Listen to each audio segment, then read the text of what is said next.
So the Tule River Tribe is a good example, as we mentioned, of utilizing an integrated solid waste management program to really address open dumping and other issues within the reservation, and to develop a transfer station that would be effective. So this first slide we see is an open dump, and this was before they did any actions for the open dump.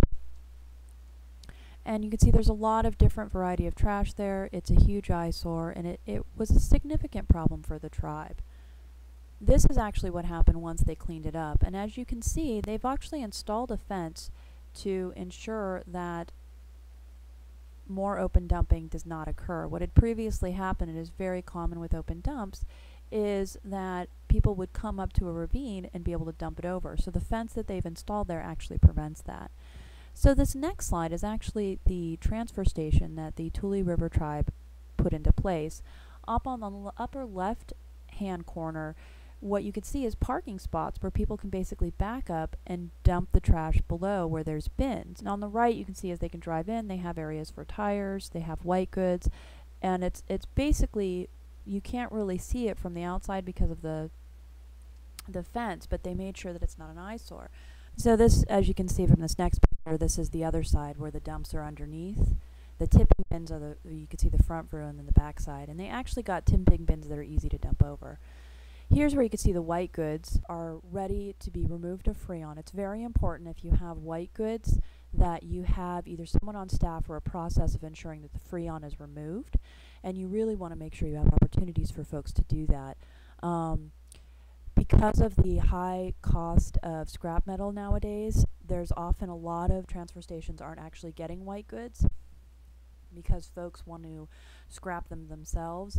Unfortunately, they don't know the proper removal of Freon, and so having an opportunity for people to get the Freon removed at no cost or free cost or low cost so that they can go and scrap those pieces themselves is actually a more cost-effective means of reducing the solid waste from white goods and ensuring that you're not allowing those dangerous Freon and ozone depleting gases from escaping.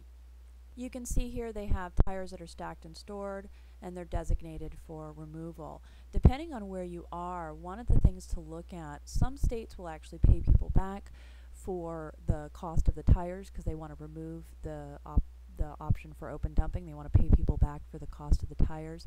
There's also some opportunities, and this might be more in the southeast or the east, but one thing to look at is possible companies that are using these old tires for energy production. They have high energy costs and they can be melted down. So there are ways to actually make money or at least even out on the cost of removing tires. Tires are a huge burden for tribal communities, so any way to actually reduce that cost of dealing with them is important. As you can see here, they also have areas for the recycling of glass and aluminum. And depending on how you're going to be processing them, you may just have one bin for all recyclables or actually have self-select. If you have a transfer station, it's smart to at least leave the space, even if you can't afford the bins, to have a self-selection or self-separation, and that means allowing the folks that are bringing stuff to actually dump the cardboard in one area, the glass in another area, and the aluminum cans in a third area. And that's just because eventually as you grow and expand, that's something you might want to consider, particularly if you have a lot of recyclables coming through. And it's a lot easier to just set that space aside for a bin or two at a later date. This is actually a transfer station at the Eastern Band of Cherokee.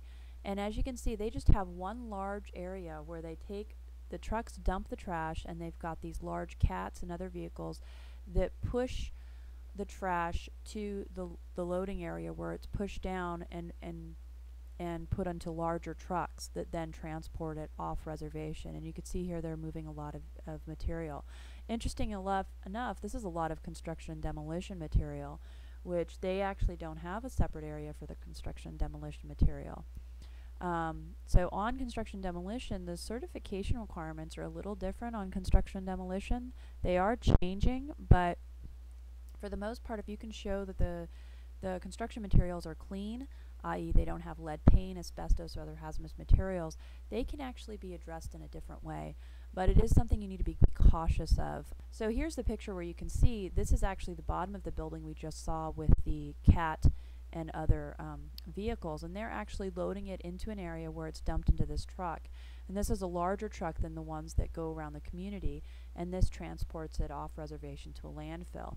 And this type of operation, a transfer station, really is one of the more effective means for tribes to handle solid waste. One, because as we mentioned before, most tribes don't have the capacity to have a landfill on site and to make it economical. Remember, it was 100 tons a day of solid waste, landfill waste, that makes it an effective economic development pursuit to have a landfill. So there's a lot of reasons not to have a landfill on site, in addition to the cultural and traditional values of not having a landfill within the reservation boundaries. And tribes don't have a ton of land in most cases. They certainly don't want to leave that land as a landfill for the next 25 or so years. So transfer stations are great because, one, tribes don't really have the capacity for huge, large dump trucks to be going through many of the reservation roads. So they can have smaller vehicles that go through, pick up the trash, and then drop them at this transfer station. And from the transfer station, particularly if it's located on a road that is properly paved and maintained, and they have the resource to maintain that road, you can have the higher capacity vehicles load all the trash that's been collected in the smaller vehicles and transport it off reservation. So this is a transportation issue that often is overlooked when tribes are looking at transfer station siting, and how they're going to operate a transfer station. But it is another reason why a transfer station is a really cost-effective means of waste disposal in a tribal solid waste management program. One of the things we've also discussed with the transfer station, you might have noticed it when we looked at some of those transfer stations, was the option of having recycling as part of that. So we'll talk a little bit more about recycling at a later part, but what I wanted to point everyone's attention to is how recycling can function with a transfer station and it functions with a landfill. And so what we're going to look at is actually the material recovery facilities that the Salt River Pima had. And this is just a short clip from a video they have which tours their materials recovery facility. And this facility, they have the items that are brought in from their curbside pickup, and these are sorted. So you remember seeing from Eastern Band of Cherokee they were doing some sorting. This is a larger scale operation where they actually have conveyance belts and they have staff there to remove the items that are recyclable before they get taken to the landfill. You saw the landfill picture earlier. So this is that part of the video. But by far, the largest volume of landfill space is saved by recycling materials like paper, plastic, and glass. This is done in the Materials Recovery Facility. Trucks dump recyclable materials on the floor of the facility. A front-end loader moves the materials onto a conveyor system. The conveyor system carries the materials into the processing area. First, non-recyclable materials and cardboard are removed.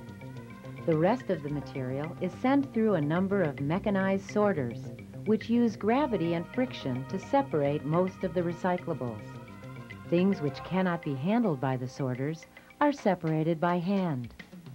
Material which cannot be recycled, called residual material, is put into large containers, returned to the landfill, and buried.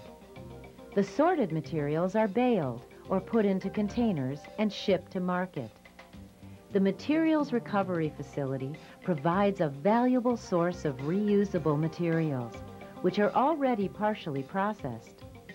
Creating products from partially processed materials requires much less energy and produces less potentially harmful emissions than creating products from raw components.